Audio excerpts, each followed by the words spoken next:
Hello, magandang hapon o magandang gabi na sa inyong lahat. Si Amiga, galing na si Amiga nag-grocery. Tapos, kasi bumili ako ng panggastos ko sa bahay. Good for 1 week. Ngayon, ayun, bumili akong isang tring itlog.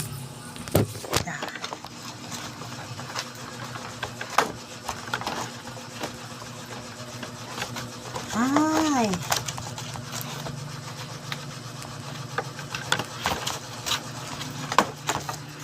yan mga guys.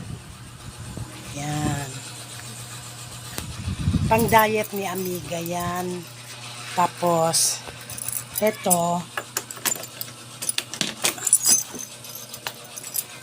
Yan, kinuha ko yung aking saging dito sa compartment ng motor. Ay.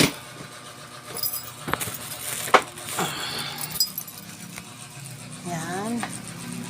Ganyan si Amiga or Yummy.